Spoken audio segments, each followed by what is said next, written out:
Ok, vamos a utilizar la herramienta del puntero y hoy vamos a ver el capítulo 2, que son las moléculas de metabolismo, que ahí habla de carbohidratos, grasas, proteínas, lípidos, etcétera. Bueno, lípidos son grasas. Ok, muy bien. Entonces, ve, aquí hablan unas cuantas definiciones acerca de qué es biología molecular, que básicamente es como la mezcla entre la química y la biología. Habla también de que la molécula principal de todos los seres vivos, la molécula no, el elemento principal de todos los seres vivos es el carbono. Y el carbono tiene posibilidad de hacer 4 enlaces covalentes. ¿Por qué covalentes? Porque es un elemento no metálico, es un no metal, ¿verdad? Y es un no metal que se puede unir tanto con metales como con no metales. Cuando se une con no metales, usualmente forma enlaces covalentes. Y en el caso de la biología eh, orgánica, perdón, de la química orgánica, se une con otros no metales como el H, el O, el N, el P y el S, que son hidrógeno, oxígeno, nitrógeno, fósforo y azufre. Entonces, cuando a uno le preguntan que cuáles son los elementos de la química orgánica que son los involucrados en el metabolismo, yo me lo aprendo así, chon PS. Y esos son los principales componentes de la materia viva. Hay otros que también son metales y no metales, algunos, que se llaman bioelementos secundarios, que son elementos que tenemos que consumir para que nuestro cuerpo funcione correctamente, que son el sodio, el potasio, el calcio, el magnesio, el cloro y el hierro. ¿Ok? Y hay otros que tenemos que consumir, pero todavía en menor medida, apenas un poquito, que en realidad uno de eso, por el país en que vive, uno no se tiene que preocupar, porque en Costa Rica, con el acceso a la comida que hay, incluso aunque uno comiera solo arroz y frijoles, uno tiene todos los bioelementos y los oligoelementos que necesita. Los oligoelementos son cobre, zinc, manganeso, yodo, níquel, cobalto, silicio, flúor, cromo, litio, boro, molibdeno y aluminio. Y todo eso sirve para el metabolismo. Por ejemplo, te doy un ejemplo muy chiquitito. El cobre ayuda a la formación de sangre y el litio ayuda al funcionamiento del cerebro. Entonces, digamos, por ejemplo, los viejitos que ya están muy viejitos y que les falta litio, son los viejitos que se vuelven un poquito loquitos, entonces les tienen que dar pastillitas con litio. Hay 3 tipos de enlaces de los covalentes, hay sencillos, dobles y triples. ¿Cómo se ven esos? Bueno, voy a tratar de dibujarlo. Bueno, aquí lo voy a escribir por acá. Digamos, el carbono enlazado sencillo con otro carbono se ve como con una rayita. Enlazado doble se ve como un signo igual, a ver si lo logro encontrar. Ajá. Mayúscula. Esto es un enlace doble de carbono. Yo un enlace triple del carbono no lo puedo hacer, entonces voy a dejar el espacio y lo voy a hacer a mano. Y lo voy a hacer Con así. otras rayitas. Exacto. Y mis 3 rayitas son un poco defectuosas. Ok, entonces esos son los enlaces triples. Los isómeros, que están hablando acá, isómeros, aquí hay un ejemplo de isómeros, aunque digamos, no lo mencionan. Pero los isómeros es cuando una molécula tiene la misma fórmula, la voy a poner acá, tiene la misma fórmula molecular, ve que todas estas dicen C6, H12 o 6, todas. Tienen nombres distintos, porque la fórmula, cuando uno la dibuja, tiene un pelito distinto. Esta está igual que esta. Esto está igual que esto. Esto está igual que esto. Pero esta está al revés que esta. ¿La viste? Sí. Están al revés, están así. Entonces, con solo que eso cambie, ya eso es otro compuesto químico. Y eso es a lo que se le llama isómeros. Cuando hay una partecita que le cambia, pero al nivel del dibujo, eso es otro compuesto químico y se le llama isómeros. O sea, moléculas que tienen la misma fórmula molecular, pero que tienen distinta fórmula desarrollada o fórmula estructural, que es como dibujarlo en 3D. ¿Okay? Grupos funcionales son compuestos que se le agregan en algunos extremos. Aquí ponen el COOH, el NH2, el PO4, son grupos carboxilos, aminos, fosfatos, no son los únicos que existen. Por ejemplo, aquí hay uno, CH2OH, ¿ok? Esto los hace convertirse en azúcares. A vos, por lo menos en este nivel de IB, no tenés que saber cuáles son los grupos funcionales, ni tenés que saber qué nombre se les da por dicha. Si estuvieras estudiando química, ahí sí. Gracias a Dios, ¿verdad? Sí. Metabolismo. El metabolismo son todas las reacciones que suceden en nuestro cuerpo. Las enzimas son como decir la gasolina para que una reacción funcione. Entonces, la gasolina, ese efecto que hace la gasolina, que hace que las cosas empiecen a funcionar, se llama efecto catalizador. Entonces, las enzimas son catalizadores de las reacciones. ¿Ok? Y en todo el metabolismo de un ser vivo, el compuesto que se metaboliza, o sea, el que se usa, el que se gasta, es la glucosa, porque la glucosa es nuestra gasolina. La glucosa es un azúcar bastante sencillo, que es lo que nos da la energía cuando lo desdoblamos o cuando le hacemos la lisis o la glucólisis, que es rompimiento de la molécula de glucosa. Hay dos tipos de metabolismo, el anabolismo y el catabolismo. El anabolismo crea cosas. Todo lo que tenga la palabra síntesis, de síntesis de proteína, fotosíntesis, ¿verdad? Todo eso significa creación. O lo que diga génesis. Génesis es creación, ¿verdad? Como gametogénesis, ¿verdad? Eso significa creación. Todo lo que se crea es anabolismo y todo lo que se destruye es catabolismo. Catabolismo, bueno, aquí hay algunas palabras que son características, pero la característica es que cualquier palabra que al final vos le pongas lisis, eso significa destrucción, como glucólisis, destrucción de la glucosa. Hidrólisis, destrucción de la molécula de agua. Y eso es como para separar las moléculas en diferentes elementos, ¿verdad? Y yo me lo aprendí así. Anita es una chiquita chiquitita que va a ser grande, entonces por eso construye, porque crece. Y Cata es una catástrofe, por eso es que destruye las cosas. La digestión destruye la comida para poder obtener los nutrientes. La respiración destruye la glucosa para poder obtener energía. Pero ¿verdad que el anabolismo es que no necesita oxígeno y catabolismo que sí usa oxígeno? Cualquiera de estos procesos pueden necesitar o no necesitar oxígeno. Lo que vos estás diciendo es procesos anabólicos y procesos anaeróbicos y Ah, procesos aeróbicos. Ajá. Eso es lo que tenés en mente cuando estás haciendo esa pregunta. Algo anaeróbico es que no necesita oxígeno. Algo aeróbico, como los aeróbicos que uno hace, es que sí necesita oxígeno. Y esas palabras las vas a ver en la fotosíntesis, porque en la fotosíntesis hay una etapa luminosa y hay una etapa oscura. Una usa oxígeno, otra no.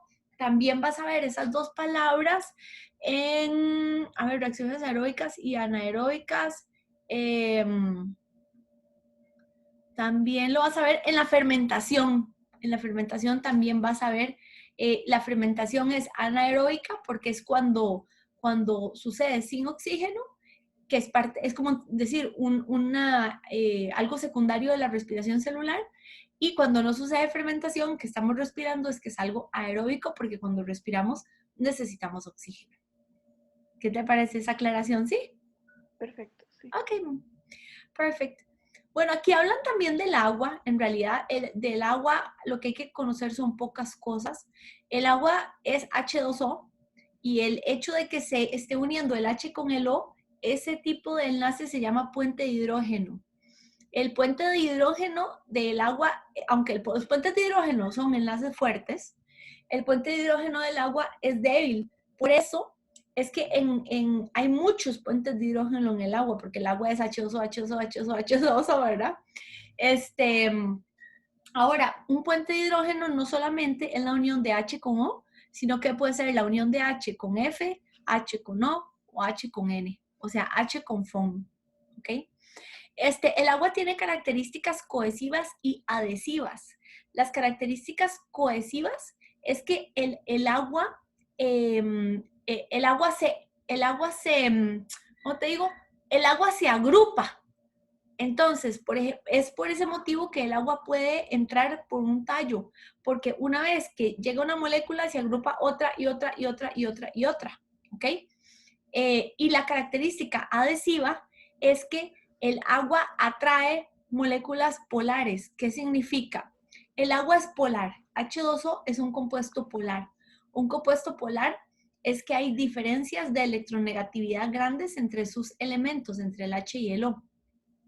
Y al ser un compuesto covalente polar, solo se puede disolver en otros compuestos covalentes polares. Por ejemplo, el alcohol, yo sé que es polar porque si usted lo echa en agua se disuelve. Pero, Y el aceite no. exacto, excelente conclusión. Porque si usted lo echa en agua no se disuelve. Y eso es una regla de la solubilidad, que es que las cosas iguales disuelven a cosas iguales.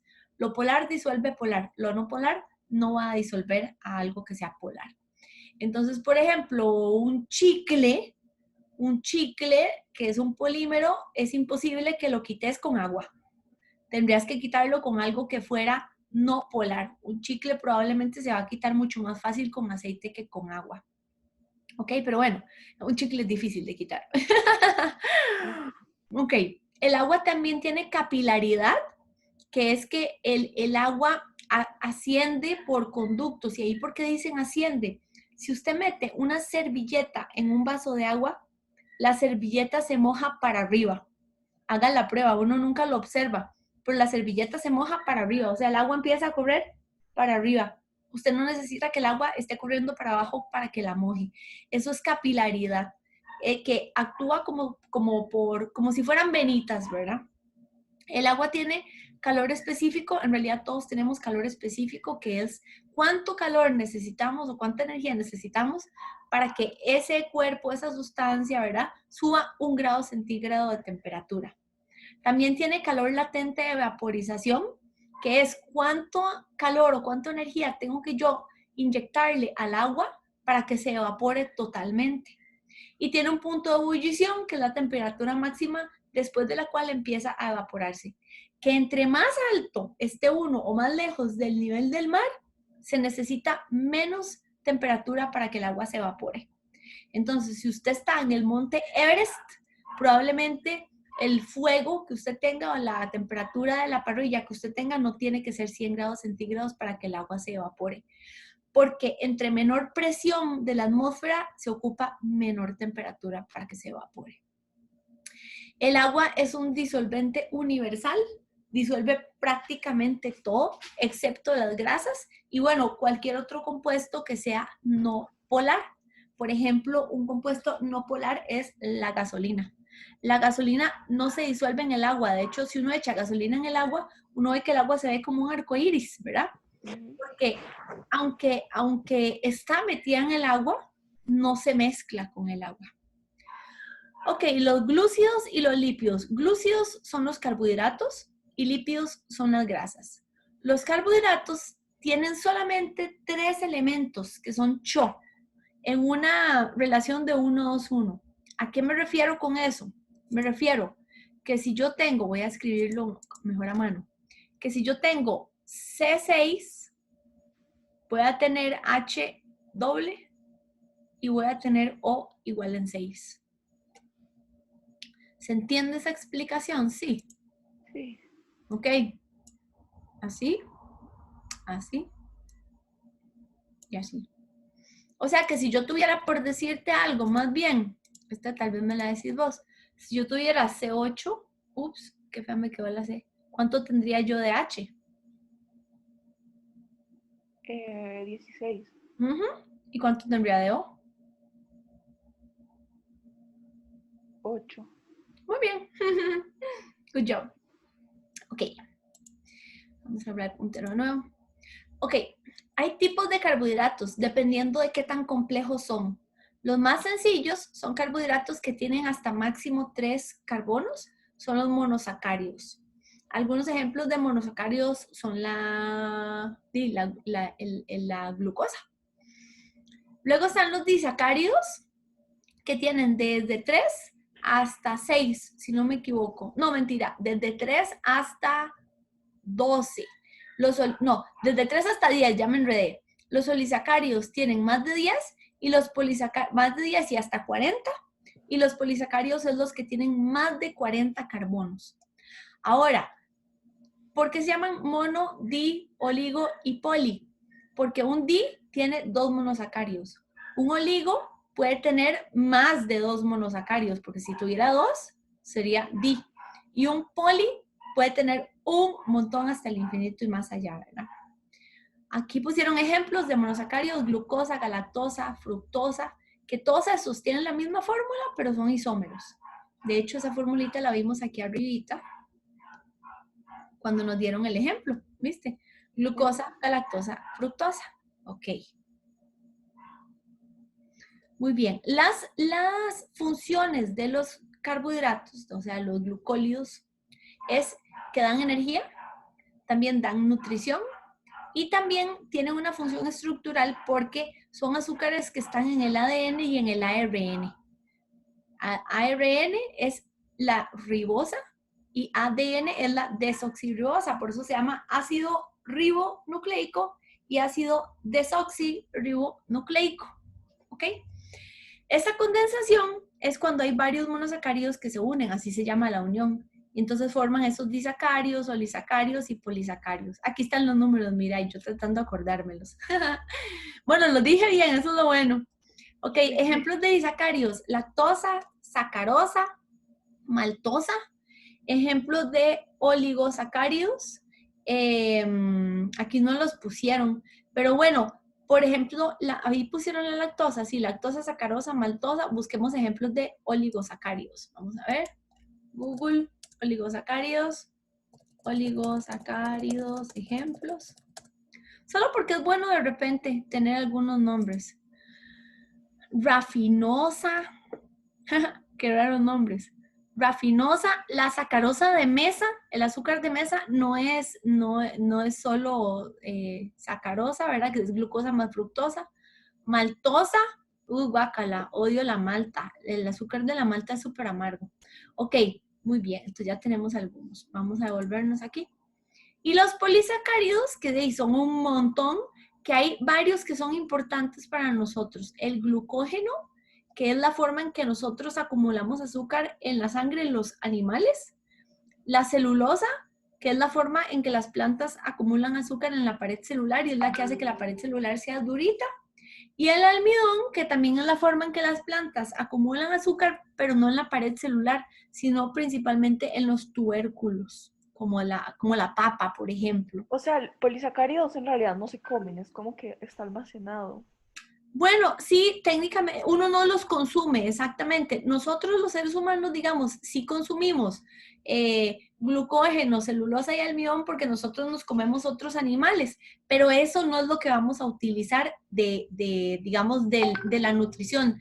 La nutrición lo que va a hacer es que en el intestino delgado y en el intestino grueso van a sacar todos esos azúcares y nuestro cuerpo los va a desdoblar hasta que tengamos glucosa, porque la glucosa es lo que utilizamos para generar energía. Pero digamos, si comemos almidones, como una papita, si comemos glucógeno cuando comemos morcilla, digamos, o si, qué asco, no me gusta. Si comemos celulosa cada vez que comemos, no sé, ensalada, porque la celulosa está en todas las paredes celulares de todas las plantitas. Los lípidos son las grasas. Las grasas están formados por aquí no pusieron esa parte, por P, déjenme ver, grasas, busquémoslo, solo para estar seguro, composición de los lípidos,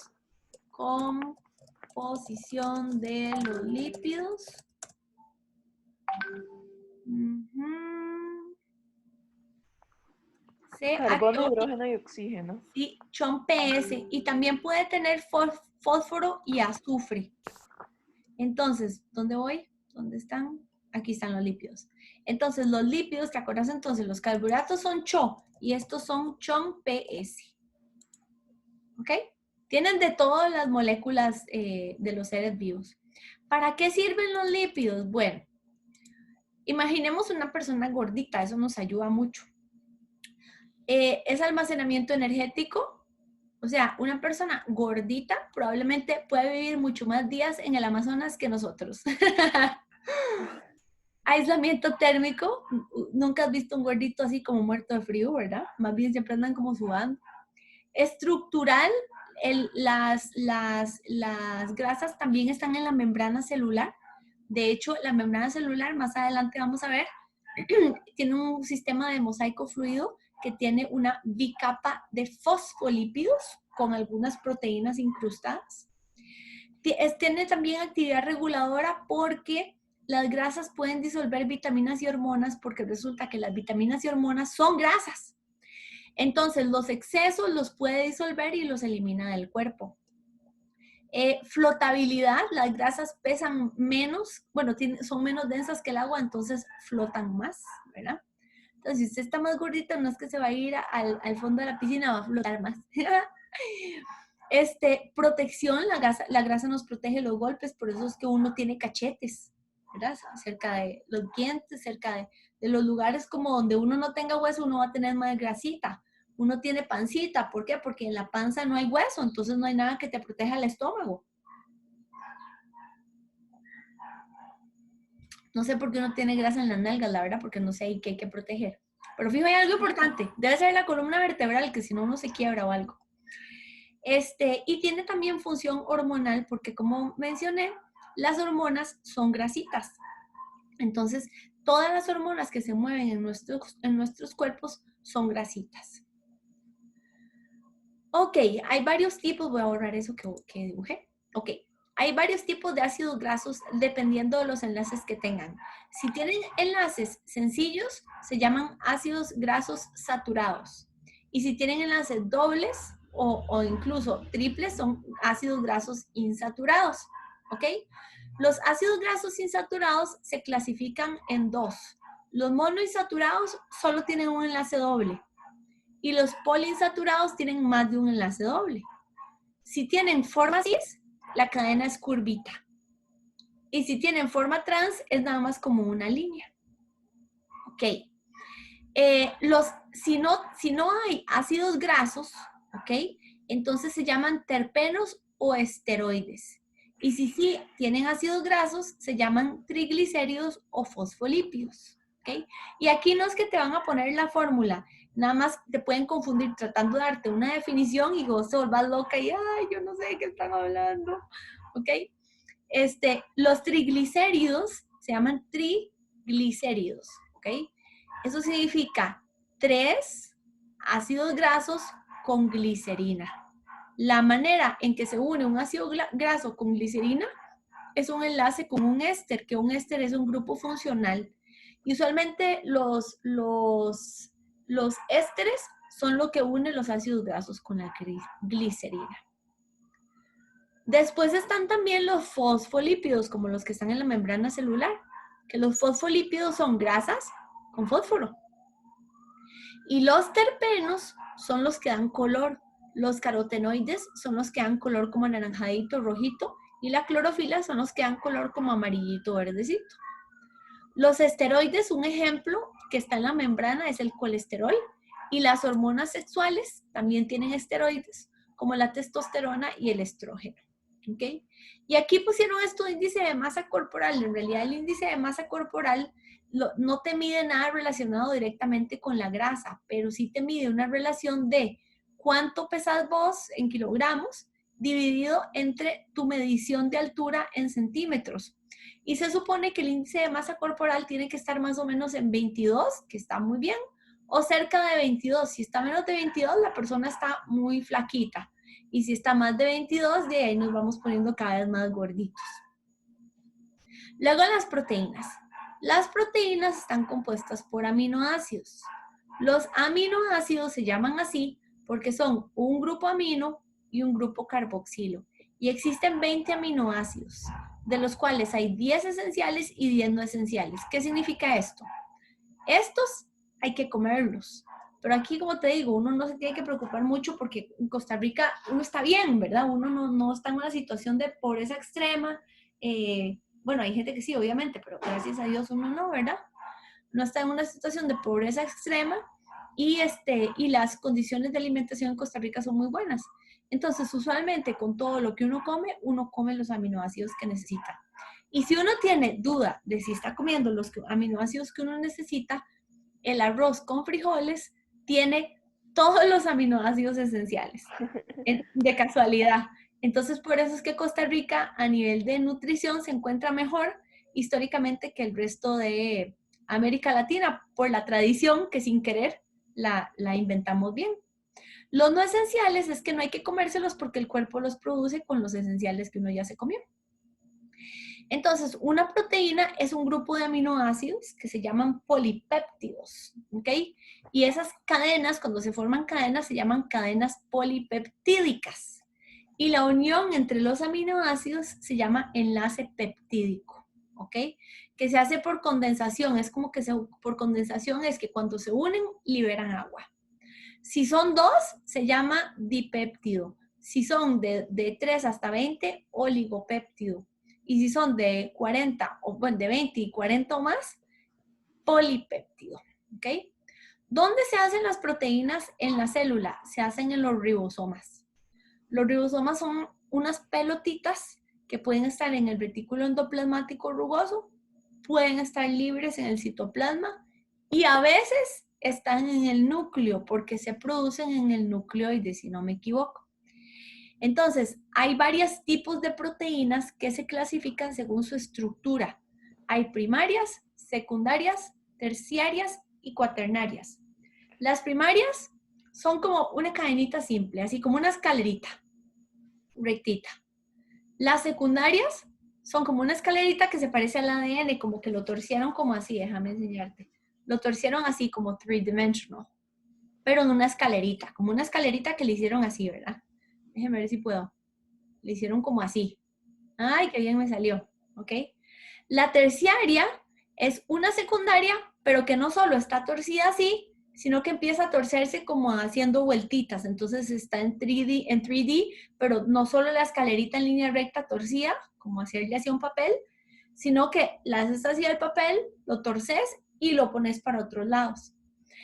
Y aquí ponen unos ejemplos, las proteínas terciarias globulares, que son solubles, y las proteínas terciarias fibrilares, que son insolubles en agua, ¿verdad?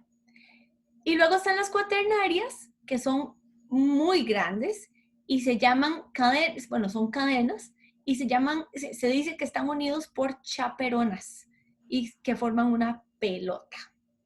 O sea, técnicamente uno no va a ver la pelota, ¿verdad? Pero si uno lo analiza a nivel de microscopio, entonces uno pues ve pelotas, ¿verdad? Bueno, no digo que uno se le pueda hacer a la gente una pelota, digamos, qué sé yo, una cicatrización con queloide puede ser una pelota, entonces sería una proteína cuaternaria que ha sido alimentada por, digamos, el colágeno. Ok, desnaturalización es cuando la proteína se rompe, eso significa desnaturalización. Y usualmente las proteínas se rompen por altas temperaturas, como por ejemplo cuando uno cocina un pescado, uno está desnaturalizando la proteína. Cuando él cambia el pH, como por ejemplo cuando uno hace ceviche, uno cocina el pescado echándole un montón de ácido. Y cuando hay cambios en las sales, por ejemplo, si uno se mete en una tina con una salt bomb, ¿verdad? Sale uno todo arrugado, porque las proteínas de tu cuerpo se les empezó a salir el agua y técnicamente lo que está pasando es que te estás suavizando. ¿Cuáles son las funciones de las proteínas? Catálisis es ayudar a las reacciones químicas. Contráctil es que ayudan a que los músculos se muevan. Flexibilidad es que hacen más suave nuestros tejidos, como la piel, los tendones, las venas, las arterias. Coagulación es que cuando hay alguna herida abierta hace que se genere un coágulo, que es como decir una parte que pierde sus propiedades y entonces se convierte en el granito.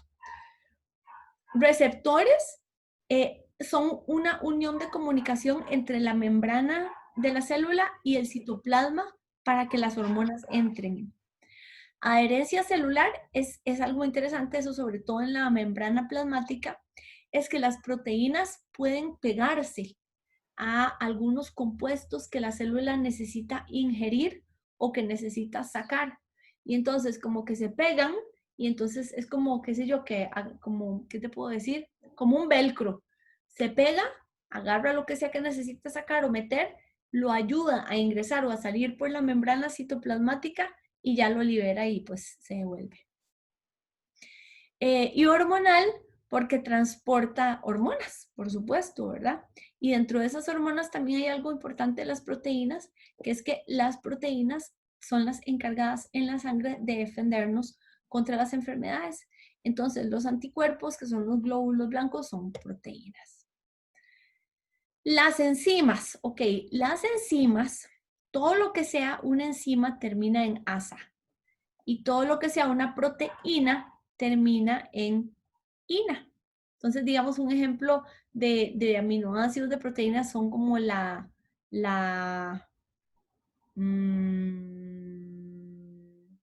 ciclina. La ciclina es una proteína que nosotros vimos ayer que la ciclina ayudaba en el ciclo celular para ver si la síntesis de ADN fue correcta o no. Pero digamos aquí ponen ejemplos de enzimas, las hidrolasas, las ligasas, las transferasas y las oxidorreductasas. ¿Ves que todas terminan en asas? Bueno, Sí. todas las enzimas terminan en asas, en asa, perdón. Y las enzimas son sustancias químicas que te ayudan a que una reacción empiece, pare o suceda más rápido. ¿Okay? Las enzimas siempre funcionan porque se le pegan a un sitio activo de un sustrato. Un sustrato, casi eso es un modelo, creo que le dicen modelo de llave. Voy a tratar de dibujarlo. Esto es un sustrato así. Ok. Y la enzima tiene como esta forma. Yo no sé por qué Dios lo hizo así, ¿verdad? Y entonces ves que queda como un puzzle. Le cae perfecto.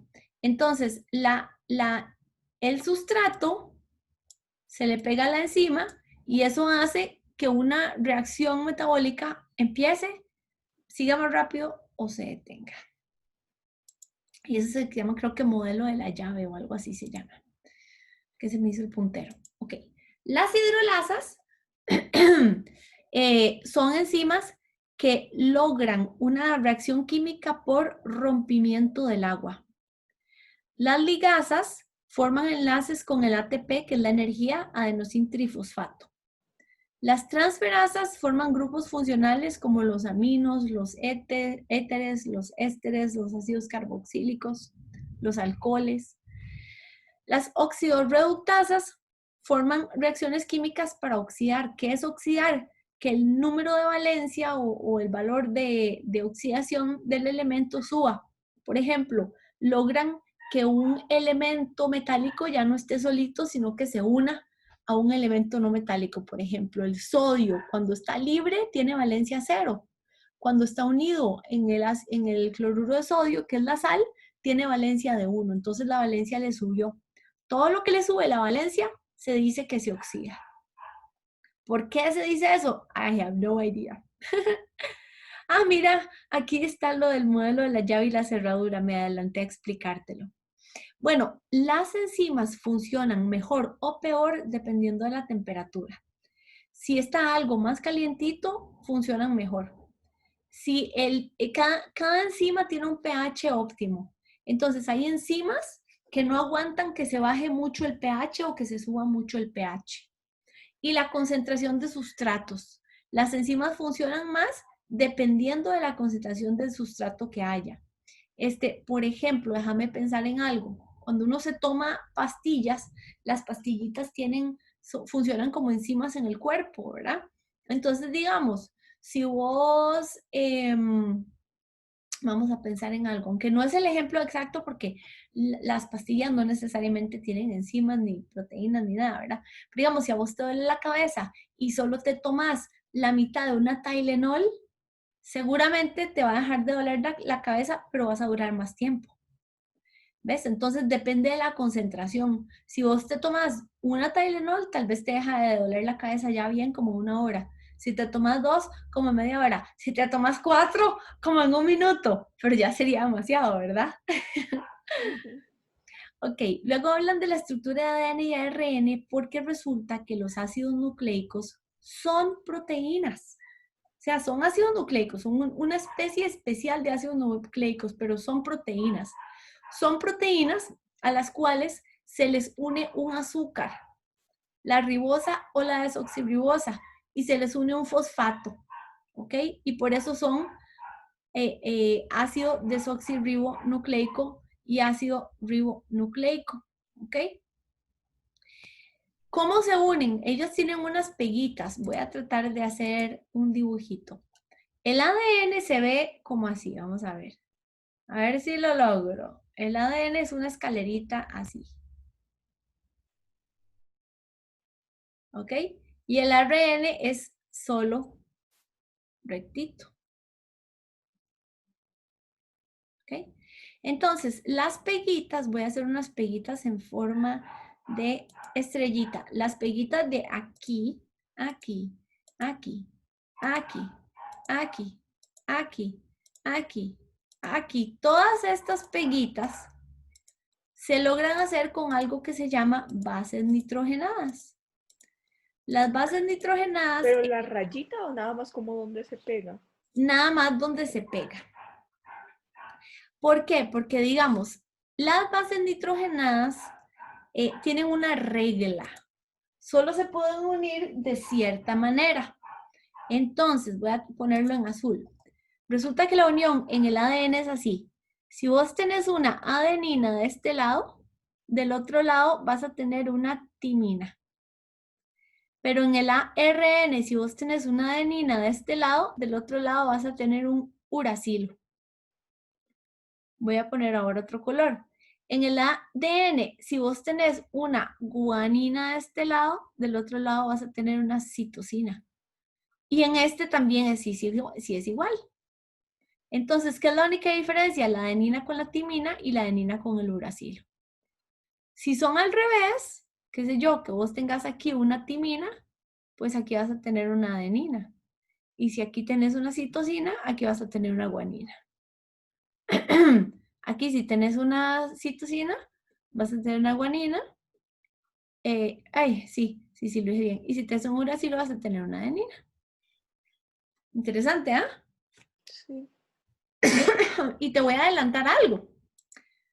Para cuando el ADN se duplica, primero se parte. Voy a pasarle una partición verde. Se parte por la mitad. A ver, ¿cómo lo hago? Ajá. Se parte por la mitad así, se separa. Y entonces queda como una rayita así, con unas perdidas así. Y entonces llega el ARN y se pone enfrente como si fuera un espejo y le toma una foto. Yo no sé por qué. Le toma una foto, lo convierte en ARN y luego va y busca otro pedazo que esté en otro lado, pero libre, y se le pone en el frente y hace que se peguen. Y se vuelve a convertir en ADN. Es una cosa rarísima. Yo no entiendo por qué nada más no se podía despegar y ya, pero bueno. Ok. ¿Qué más características entonces? El ADN tiene desoxirribosa, el ARN ribosa. El ADN tiene una cadena doble, el ARN simple.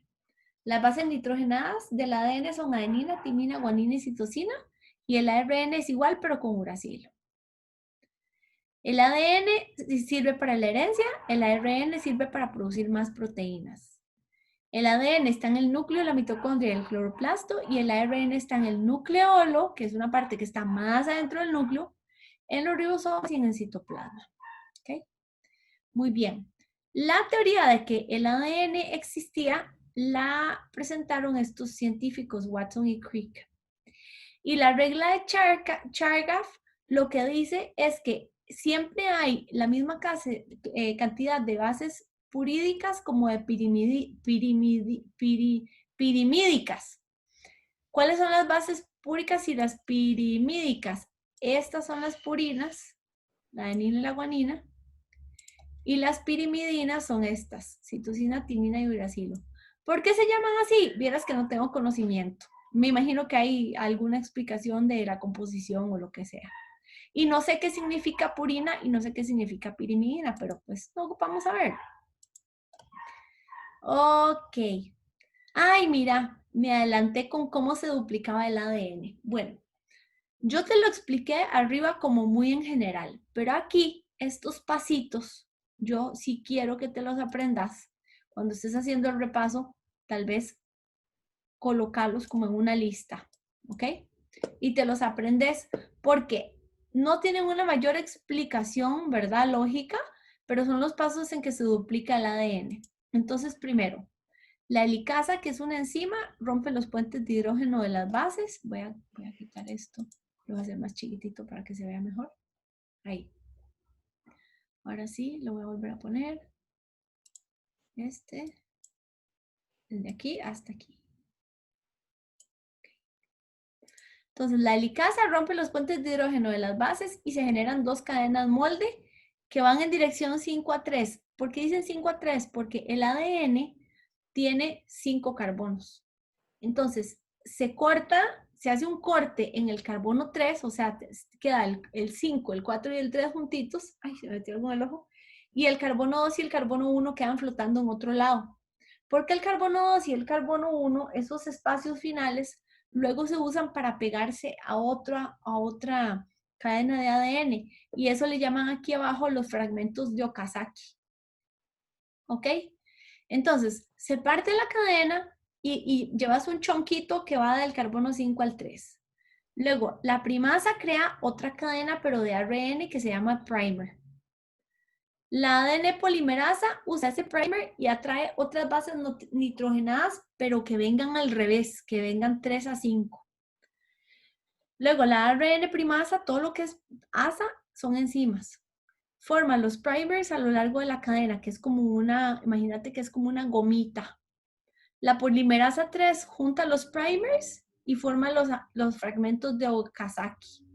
La exonucleasa elimina los primers, o sea, como que le quita la pega. Y entonces la polimerasa 3 rellena los espacios. Por mientras, porque no puede quedar un hueco, porque si no se separan. La ADN ligasa une las bases de los ADN y finalmente se forma otra hélice. Y la topoisomerasa alivia la tensión de las hélices. No tengo idea qué tipo de tensión podrá tener, pero yo me imagino que un compuesto recién creado seguramente como que todavía no se ha acoplado bien. Entonces me imagino que esa topoisomerasa hace como que el acople sea más flexible para que no se rompa la cadena. Pero como no he estudiado microbiología, no sé cómo se ve eso en un microscopio electrónico. Me imagino que es que se ve rígido, ¿verdad? Ok. Sí, o sea, tipo, como que sí me pueden pedir, explique la replicación del ADN. Sí, o te lo pueden poner desordenado y que vos lo ordenes. O te pueden preguntar qué va antes y qué va después, algo así. Ok. Muy bien. Resume. Ok, muy bien. Esto que dice reacción en cadena de polimerasa es una técnica que usan para replicar el ADN, pero fuera del cuerpo humano. Y esto se usa para por ejemplo, para los exámenes de ADN, porque, digamos, vos te llevas un pelito de una persona, pero un pelito de una persona no te sirve para todo. Entonces lo que hacen es que con ese pelito de esa persona hacen más ADN para poder hacer más estudios. ¿Ok? Así hacen el de COVID, ¿verdad? Vos sabes que no sé si el examen de COVID te agarran el ADN y te lo replican, no tengo idea. Creo que sí, por PCR. Ah, ok, ok. ¿Sabes más que yo? Yo no había escuchado eso. Entonces, ¿cómo sucede eso? Bueno, desnaturalizan la proteína, que es que con calor le rompen los puentes de hidrógeno. Luego se baja la temperatura y se acomoda a una temperatura donde se puedan replicar. O sea, lo que hacen es forzar que la cadena se rompa. Y entonces, donde la cadena se rompa, ya pueden hacer las copias con el ARN y así. Luego suben la temperatura para que otra vez se dé el proceso y dice que dura como unos 2 minutos y se puede hacer hasta 30 veces seguidas. No sé cuánto se produce, pero me imagino que se produce suficiente. Ok, ¿qué es esto de transcripción y traducción? Esto sucede antes de que el ADN ya se haya duplicado. Y esto es, digamos, la transcripción es el proceso en que el ADN ya se partió y llega al ARN y le toma una foto, ¿verdad?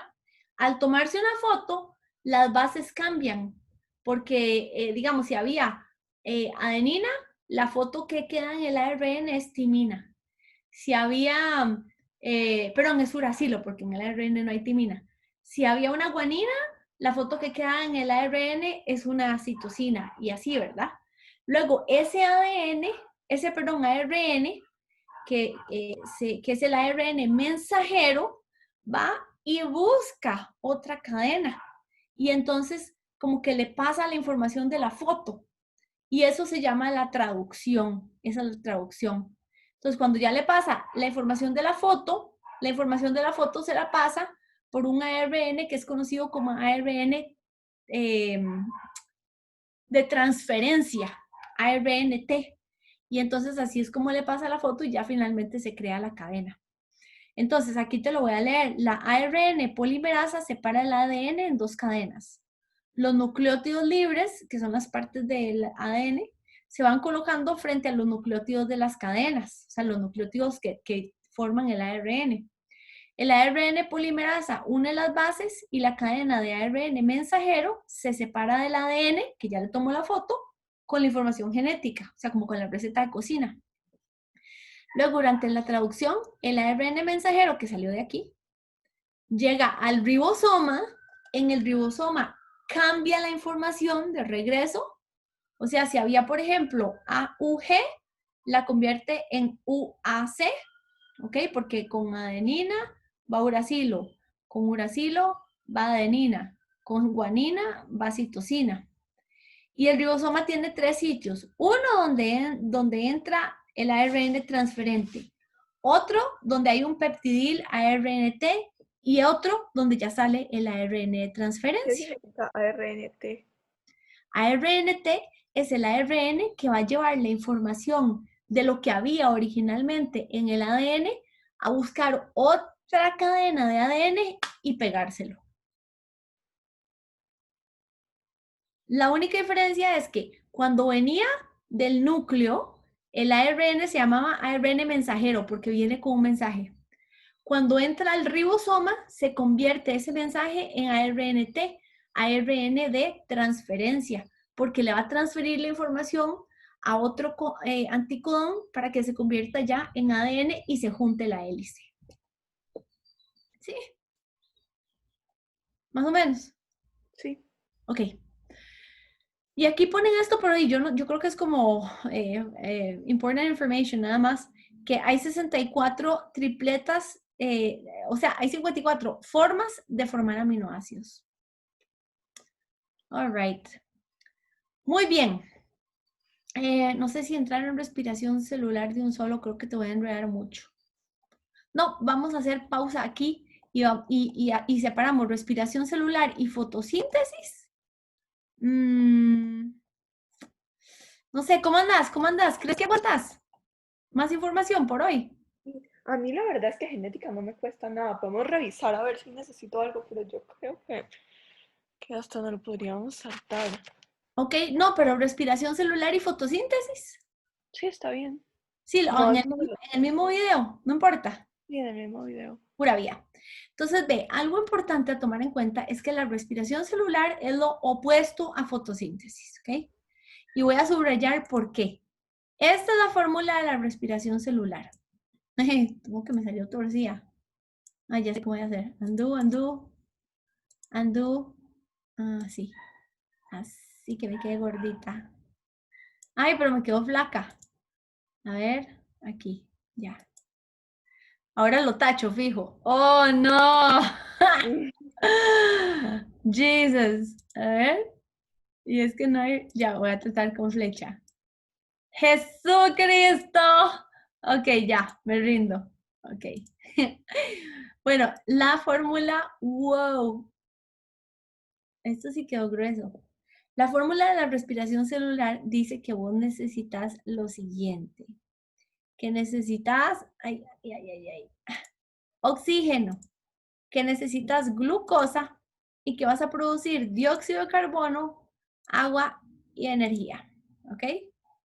¿Cuánta energía se produce de la respiración celular? 38 ATPs in the best day. ¿Ok? Ahora, aquí luego viene la descripción de qué es lo que sucede en detalle. La respiración celular tiene una parte anaeróbica, que es sin oxígeno al principio, que es cuando se rompe la glucosa. Cuando se rompe la glucosa, se forma ácido pirúvico. Luego ese ácido pirúvico puede sucederle dos cosas. Puede sucederle que pase una fermentación o puede sucederle que entre al ciclo de Krebs. ¿Cuál es la diferencia entre una u otra? Que una fermentación va a seguir sin oxígeno. En cambio, en el ciclo de Krebs va a tener oxígeno. ¿Ok? Entonces, ¿cómo sucede esto? Voy a irme para acá. Y la voy a hacer grande. ¿Ok? Si yo entro en fermentación, lo que sucede es que ese ácido pirúvico termina siendo ácido láctico o termina siendo etanol. ¿Ok? Cuando se convierte en ácido láctico es como por ejemplo en los músculos.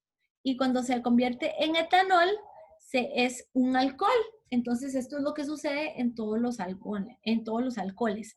Ahora, a partir del alcohol puede suceder una segunda fermentación acá. Y esa segunda fermentación se va a llamar fermentación acética, porque lo que produce es ácido acético y el ácido acético es vinagre. Por eso es que, digamos, un vino que esté demasiado viejo se convierte en vinagre, pero no es que el vino esté malo, es que se convirtió en vinagre y lo puedes usar como vinagre para las ensaladas. Luego, lo siguiente es que si hubiera oxígeno, entonces pasas a esto se llama puente de electrones, y se convierte en acetil-CoA. Eso se llama acetil-coenzima A. Y al convertirse en acetil-CoA, después pueden pasar otras reacciones que son conocidas como el ciclo de Krebs. Y en el ciclo de Krebs lo que sucede es que se libera dióxido de carbono, por eso cuando uno respira para adentro, agarra el oxígeno y cuando ya expira, suelta dióxido de carbono. También producís energía, puesto que si no estás respirando y soltando el dióxido de carbono, te desmayas. Pero si respiras energía, producís energía, ¿verdad? También producís otros elementos químicos que nada más sirven para alimentar el inicio del proceso, como el FADH y el NADPH. Y al final, por un proceso que se llama fosforilación oxidativa, producís agua, pues que uno tiene babita, ¿ok? Y producís de 32 a 34 ATP para un total de 38 ATPs. Y como esto es un ciclo, porque la respiración celular es un ciclo, lo que sale de un lado se utiliza al principio nuevamente. Se utiliza para desdoblar la glucosa. ¿Ok? Esa explicación no estuvo tan mal, ¿verdad? Ok. La fotosíntesis es al revés. ¿Por qué es al revés? Bueno, porque la fórmula es al revés. Ven aquí. Fórmula. Y aparte, bueno, obviamente al ser una planta necesita luz, ¿verdad? La planta entonces, en vez de soltar dióxido de carbono, bueno, que sí sueltan en la fase oscura, necesita dióxido de carbono, necesita agua, necesita luz. ¿Y qué es lo que produce? Glucosa y oxígeno. En cambio, ve que la respiración celular es prácticamente lo mismo, pero para el otro lado, para allá, en la respiración celular.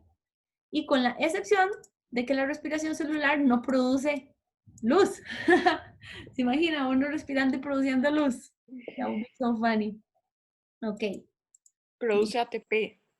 La respiración celular produce luz, exactamente. No es luz, ATP. Y la ATP es una forma de energía, de hecho. No es luz, pero es una forma de energía. ¿Ok? Entonces, la fotosíntesis se divide en dos, voy a borrar esto, se divide en dos áreas. Una es la parte luminosa y otra es la parte oscura. ¿Qué es la diferencia? Bueno, que en la parte luminosa se ocupa luz y en la parte oscura no se ocupa luz. ¿Qué pasa en la parte luminosa? Bueno, la clorofila que está dentro de los cloroplastos recibe la luz, absorbe la roja y la azul, se excitan los electrones que están dentro de la clorofila y entonces le ayudan a romper la molécula de agua. Eso es la fotólisis del agua. Entonces, la rompen y forman oxígeno e hidrógeno que libera electrones. Primero sucede el fotosistema 2 y luego el fotosistema 1. No sé por qué lo inventaron así. Yo le había puesto 1 y 2 y ya. El fotosistema 2 usa la clorofila P680 y el fotosistema 1 usa la clorofila P700. ¿Por qué? No lo sé. La cuestión es que el fotosistema 2 sucede en los tilacoides, que son como esas pizzitas, y el fotosistema 1 sucede en la membrana interna de los tilacoides. ¿Ok? Ahora, ¿qué es la diferencia? Bueno, que en el caso del fotosistema 2 convierte esa energía en ATP y en el caso del fotosistema 1 transfiere electrones y los convierte, y bueno, y une ciertas sustancias químicas para formar NADPH. Ese NADPH luego va a ingresar al ciclo de Calvin, que el ciclo de Calvin o ciclo del ácido cítrico es lo que se conoce como la fase oscura. ¿Ok? Entonces, voy a pasar a la fase oscura. Ahorita te digo esto. En la fase oscura se producen carbohidratos. ¿Cuál carbohidrato? La glucosa. ¿Y qué es lo que sucede? Agarra dióxido de carbono, ¿ok? Sucede en los estomas, se llama ciclo Calvin, ciclo S3, ciclo del carbono o ciclo de, no, ciclo del carbono, no, ciclo del ácido cítrico, eso está mal. Y ya finalmente produce la glucosa. Ahora, ¿qué es lo que dice aquí arribita y aquí abajo? Bueno, lo que dice es que la fotosíntesis puede verse afectada por varias variables. Por ejemplo, la temperatura. La temperatura para que haya buena fotosíntesis es entre 20 y 40 grados. ¿Por qué en el desierto no hay muchas plantas? Porque es muy caliente, entonces les cuesta hacer fotosíntesis y mueren. ¿Por qué en la nieve no hay muchas plantas? La misma respuesta, nada más que porque es muy frío. La intensidad de la luz tiene que estar entre 400 a 700 nanómetros, o sea, si hay demasiada luz, la planta se quema. Y si hay muy poca luz, la planta se pudre o se seca, dependiendo del agua, ¿verdad? La concentración del dióxido de carbono. Si hay demasiada contaminación, o sea, demasiado dióxido de carbono, también la planta no puede hacer fotosíntesis. Y si hay muy poquito, que el aire está demasiado puro, no es como los seres humanos que podríamos respirar solo oxígeno, ¿no? La planta necesita un poquitito de dióxido de carbono para funcionar. Lo mismo con el agua. Si hay demasiada agua se pudre, si hay muy poquita agua se seca. Y bueno, con esto entonces ya llegamos al fin de estos capítulos y yo creo que pues vamos bastante bien, ¿verdad?